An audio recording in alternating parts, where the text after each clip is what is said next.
Gracias. Bueno, buenas tardes. Gracias por estar ahí. Bueno, fue presentado ya el panel. Vamos a hablar de temas que entiendo yo en cuanto a los títulos son como grandes paraguas, ¿no? Después hay que ver qué es lo que hay abajo de ese paraguas, ¿no? Salud mental, mental performance, entrenamiento mental. Bueno, vamos a hablar un poco de temas que coincidimos todos, seguramente ustedes también. En el deporte en otras épocas no era tan frecuente que se hablara de esto, pero la verdad que eso no nos importa demasiado. Celebramos que ahora sí sea frecuente hablar de eso, así que bueno, por ahí va a ir la conversación. Bueno, Agustina, para empezar me gustaría que nos des un poco un contexto de qué estamos hablando hoy cuando hablamos de entrenamiento mental o de mental performance, que es un poco tu tarea, ¿no? Sí, así es. Creo que si empezamos desde hoy nos dedicamos a tomar el entrenamiento mental como un entrenamiento más, ¿sí? Nosotros en nuestro club lo dividimos en 3 pilares. Uno es el entrenamiento físico, que lo puedes hacer en el gimnasio o en la cancha. El otro es el táctico y el técnico, que lo puedes hacer con videos o lo que el técnico prefiera. Y la tercera es el entrenamiento mental, es donde venimos nosotros. Y depende cada jugador o jugadora, es así. Tenemos diferentes estrategias o técnicas para llevar desde el lunes o desde el día que uno se reinserta en la semana después del partido hasta el día del partido con diferentes técnicas en base a lo que requiera el técnico, siempre respondemos a él, y a lo que el jugador también necesite. Bien, ¿se trabaja en campo? ¿Se trabaja en un consultorio? ¿Es una mezcla de estrategias?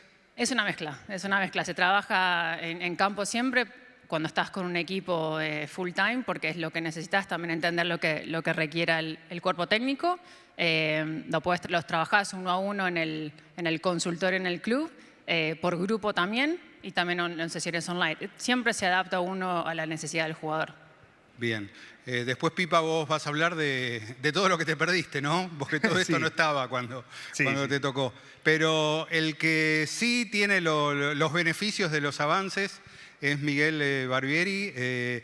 ¿Cómo entendés vos, Miguel, la idea de entrenamiento mental? ¿De qué manera lo que implica la preparación de un futbolista ahora incorpora toda la parte de preparación mental también? ¿Qué tal? Buenas tardes. Yo lo veo como algo fundamental hoy por hoy en lo que respecta al alto rendimiento. Creo que se habla mucho de que del 70-80%, un porcentaje muy alto de lo que respecta al rendimiento es todo cabeza, y creo que se abrió un campo muy importante de empezar a trabajarla como corresponde. Creo que era un poco lo que hablábamos de que antes el entrenamiento mental se asociaba mucho a tengo un problema, entonces me acerco, o alguien me aconsejó empezar a trabajar con un psicólogo deportivo o un coach por un tema de lesiones, y yo creo que hoy se abrió un campo donde el entrenamiento de la cabeza, de situaciones de partido, de competencia, de entrenamientos, es un entrenamiento más como el físico, como el táctico, y es súper importante que haya pasado esto, de que se abrió esa puerta, porque hoy en día creo que estamos expuestos a muchas presiones que uno hasta no llegar a un punto donde rebalsa no es consciente de dónde está parado.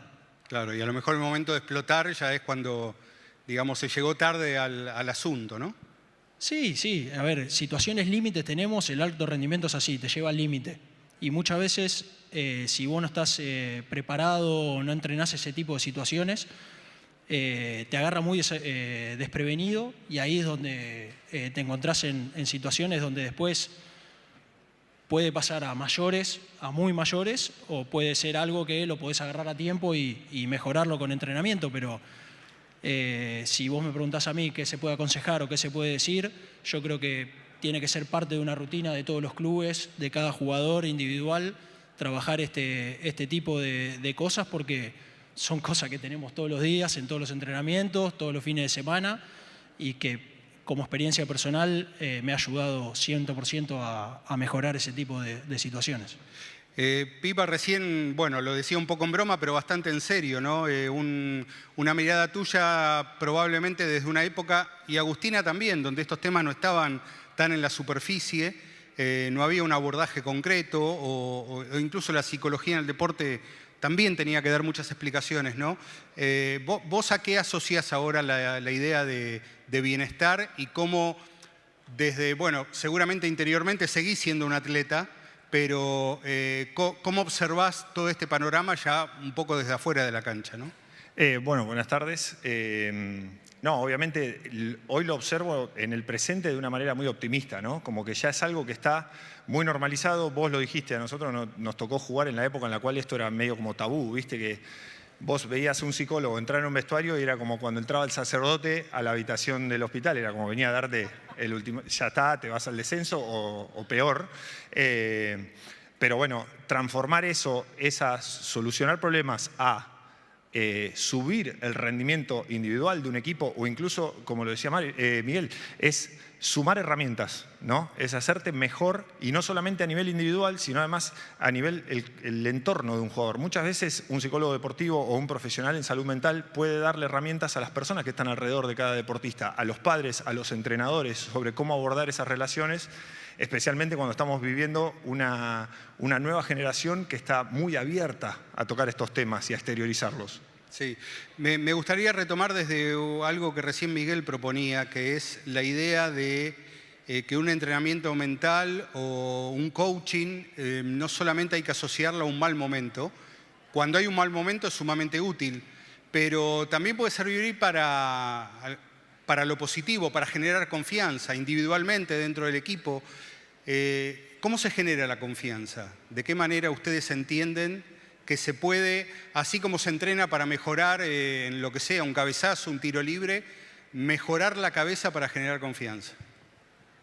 La respuesta rápida, si vamos a la definición, la confianza viene de la preparación. Entonces lo que nosotros tratamos de hacer, porque el deportista de alto rendimiento necesita resultados rápidos, el cuerpo técnico también. Entonces cuando vemos, de nuevo, Marce, es caso por caso, pero cuando vas a trabajar en lo que es individual, siempre te basas en la preparación. Y cuando trabajas con el cuerpo técnico, que es fundamental, de nuevo respondemos a ellos, también podemos hacer mucho hincapié en cómo está entrenando el jugador y le ayudamos al cuerpo técnico a quizás, si tiene algún problema o una falta de entendimiento, una falta de algo el jugador, le das una mano al cuerpo técnico como para que ellos también, de nuevo, como decía Pipa, tengan una herramienta para facilitarle la existencia a todo. Por eso es una herramienta que puede ser usada simultáneamente en diferentes lados. Bien. No, bueno, Agus lo dijo de manera perfecta, ¿no? Está en la preparación. A mí en su momento siempre me sirvió esto de sentir que había hecho los deberes, ¿no? Antes o después de un mal resultado. Por ejemplo, generalmente cuando te salió un mal partido, lo que haces es ir después y matarte entrenando, y no lo digo como en formato autoflagelación, sino realmente ir y hacer la tarea, estudiar más, trabajar más. Incluso, bueno, yo me preparé mucho para esta charla, para estar tranquilo acá, para poder hablar. Generalmente no es algo fácil hablar en un auditorio frente a muchas personas, pero esa preparación, ese trabajo previo, hacer todo lo que uno cree que necesita para el día del partido o el día de lo que sea que te toque performar, ayuda muchísimo a generar confianza. Miguel. Para cerrar un poco la idea, creo que está bueno entender esto que decía el Pipa. Él tiene su manera de generar la confianza. Yo por ahí tengo otra distinta, y por eso es tan importante que los clubes aborden, o los jugadores mismos individualmente entrenen este tipo de situaciones, porque la confianza es algo tan importante en el deportista, tan importante. Está demostrado que con confianza un jugador en 6 meses rinde mucho más que sin confianza a los siguientes 6 meses, y parece que es otro jugador. Entonces, encontrarse con uno mismo y saber qué es lo que le genera confianza, qué necesita como para estar mejor anímicamente, mejor de la cabeza. Esas son las herramientas que te da el coaching mental, el entrenamiento mental. Conocerse a uno mismo, saber qué entrenar, por dónde ir, cuando tuve un mal partido, qué me sirve, qué no me sirve, qué es lo que tengo que hacer, qué es lo que no tengo que hacer. Cuando erro un pase, en 2 segundos tengo una herramienta para decir, enseguida salgo de esto y me vuelvo a meter en el partido. Esas son las herramientas que te da el coaching, que creo que son fundamentales hoy en día para el alto rendimiento. ¿Les ha pasado como una certeza o como un desafío, bueno, a vos ahora, pero ustedes cuando competían, de haber percibido que a lo mejor técnicamente no estaban en el mejor día, pero que de la cabeza había que ganar confianza y estar fuertes para dar lo que se tenga? ¿Tienen presentes momentos sí, así? Muchísimas veces. ¿Y qué pasa ahí? Yo soy como Pipa, vengo de esa generación que no había tanto entrenamiento mental, pero era mucho ir para adentro. Bueno, natación es un deporte totalmente individual, muy diferente a los chicos, pero sí tenías que ir o mucha filmación de cómo estás nadando. A mí, como me dice Miguel, a mí me servía ver eso, ¿sí? Para poder trasladarlo a la pileta y poder cambiar el estilo, por ejemplo. Yo creo que depende de cada uno. A mí en su momento me sirvió muchísimo abrir el espectro temporal para salir de un mal momento. ¿A qué me refiero con esto? Es como una vuelta de tuerca a lo que sería la resiliencia, ¿no? A recuperarte rápido pensando en la próxima. Okay. Cuando vos estás en un mal día, bueno, entender que es un mal día, puedes tener un mal partido, puedes tener una mala semana. Si vos ampliás el espectro, eventualmente vas a llegar a un punto en el cual vas a sentirte cómodo con lo que estás haciendo. Puede ser un mal mes, puede ser una mala temporada incluso, pero generalmente lo que hiciste te trajo hasta acá y eventualmente eso va a volver a salir, ¿no? Era lo que a mí me daba tranquilidad para pensar en la siguiente jugada. Miguel, ¿y qué pasa cuando tenés que adaptarte a otro contexto, ¿no? Otra cultura, te tocó jugar en México, ahí a lo mejor el triunfo, la derrota se toma de otra manera. Acá sabemos el drama que es, ¿no? La idea de que perdés y no podés salir de tu casa.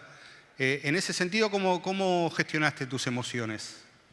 Casualmente yo arranqué con el entrenamiento mental allá en México, justamente por esto que decís vos. Una cultura muy diferente, donde perder no se toma tan trágico como acá en Argentina. Entonces me pasaba que iba a tener un rol por ahí un poco más protagónico en el plantel de liderazgo, y quería saber cómo gestionarlo en base a una cultura totalmente distinta. Bueno, eso me abrió la puerta después de todo lo que vino después, pero sí, es entrenarte, es tratar de esto que te decía, ir conociéndote, tratar de darle al entrenador el mayor feedback posible para que él pueda gestionarte y ir recaudando herramientas y ver qué es lo que a uno le hace mejor, pero sí, es súper difícil. Después, cuando volvés para acá, te das cuenta que realmente estamos expuestos hoy en Argentina a un nivel de todo es una catástrofe. Si ganás, estás allá arriba, y si perdés, estás en el piso y no servís para nada. Y eso es lo peligroso hoy en día. Y eso es donde yo recomiendo más ese entrenamiento mental, porque también somos seres humanos y tenemos una vida atrás. Pero uno también es la idiosincrasia, ¿no? que porta, ¿no? Y me imagino que a veces debe ser muy duro ver un vestuario donde el equipo perdió y a lo mejor parece que a nadie le preocupa demasiado.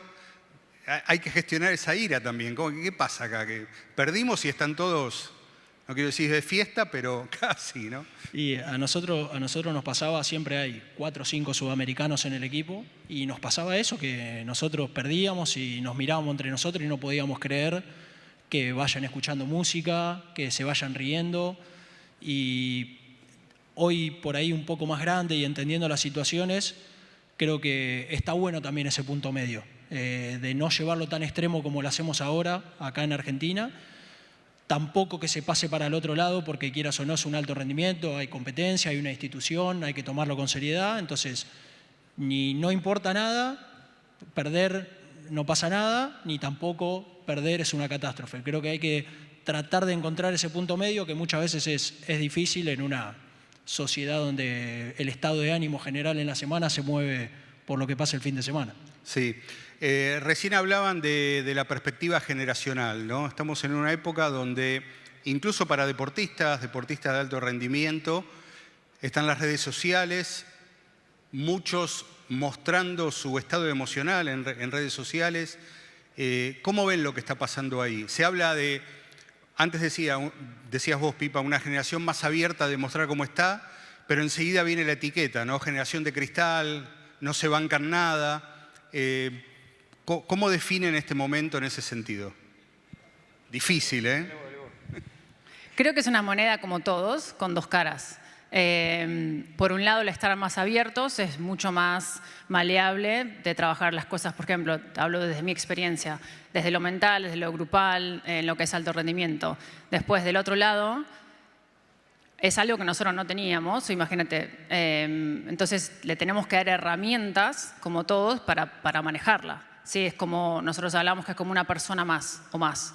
De poner en perspectiva, es educación, de poner en perspectiva lo que es el mensaje y quiénes están del otro lado. Y generalmente, encima que los deportistas somos todos tan exigentes que te quedas con un comentario, 2 comentarios malos y con los 10, 100, no.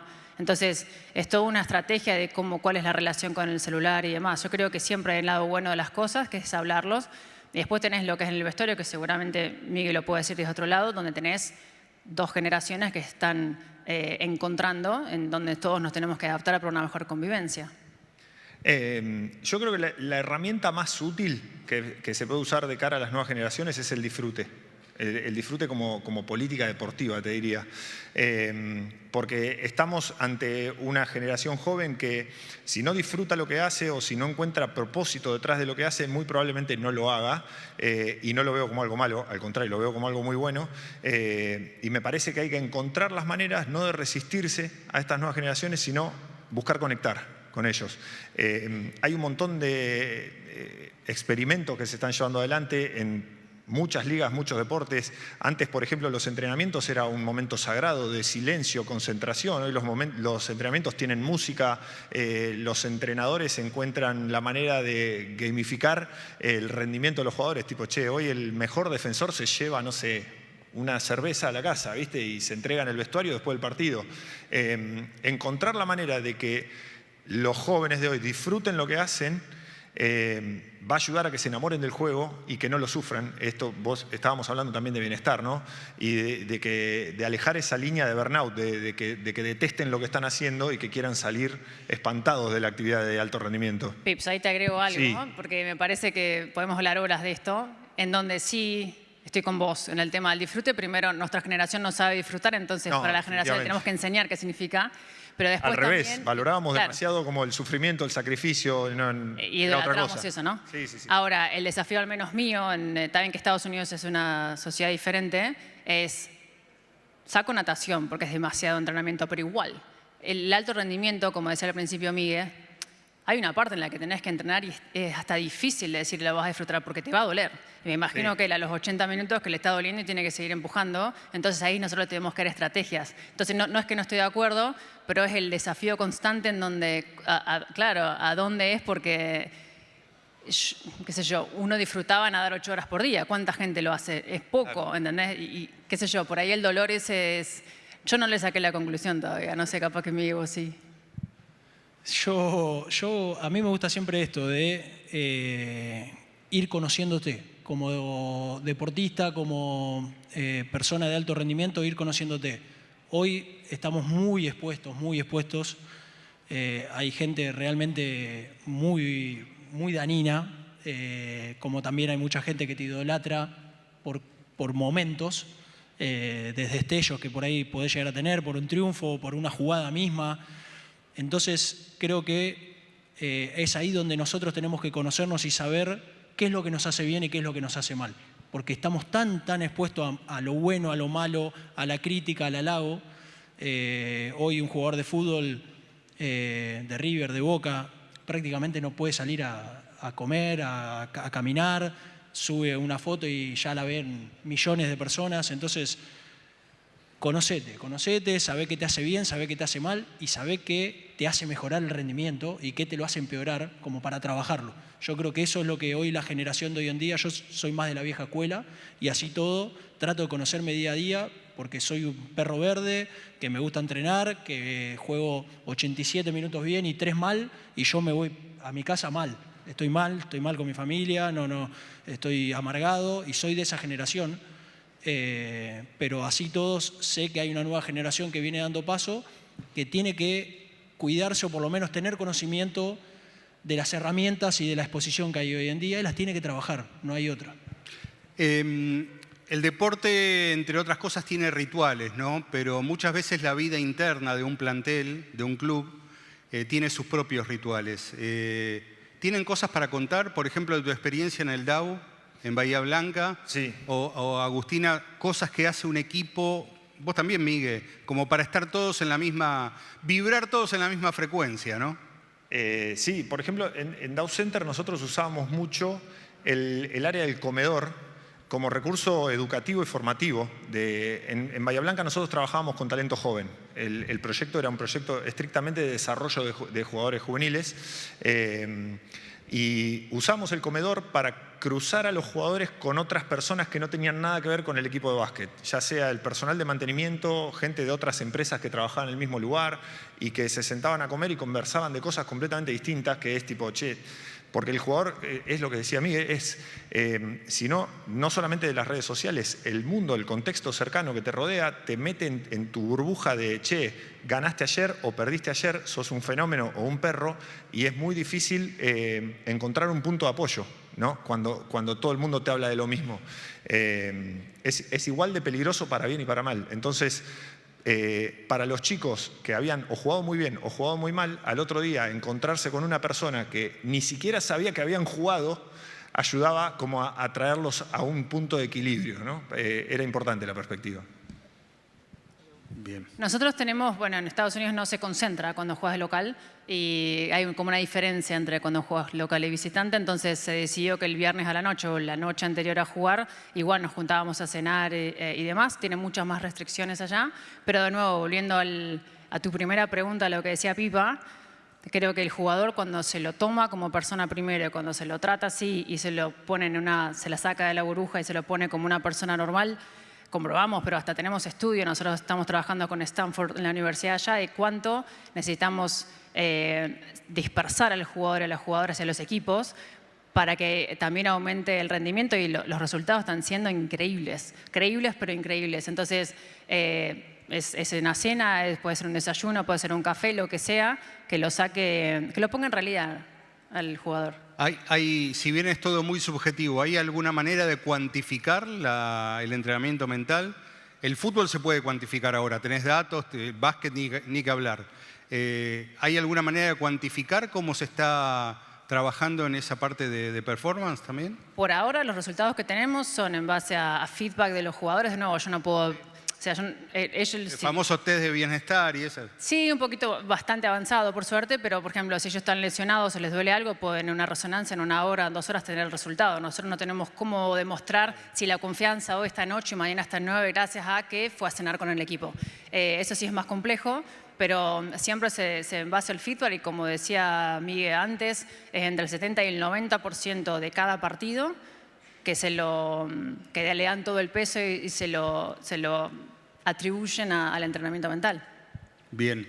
Y tenemos poquito tiempo, pero me gustaría tener impresiones de los tres. ¿Cómo desde el deporte, todo lo que sea una mejora o una preparación mental, después se puede lograr que nos acompañe toda la vida, ¿no? Va a haber una vida después del deporte. En ese sentido, ¿cómo es la perspectiva? Mirá, yo creo que el valor de un exdeportista pasa por la disciplina, por la resiliencia y por la capacidad de o liderar o de formar equipos, ¿no? Creo que hay un montón de cosas de esas habilidades blandas que te pueden acompañar por el resto de tu vida para cualquier trabajo que enfrentes.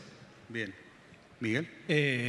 Yo, por lo menos como experiencia, aplico muchas herramientas de las que hago en la cancha o en los entrenamientos, las aplico para mi vida. Como por ejemplo, pelearme con alguien y enseguida tratar de volver y decir, bueno, ya pasó, sigamos y tratemos de estar bien.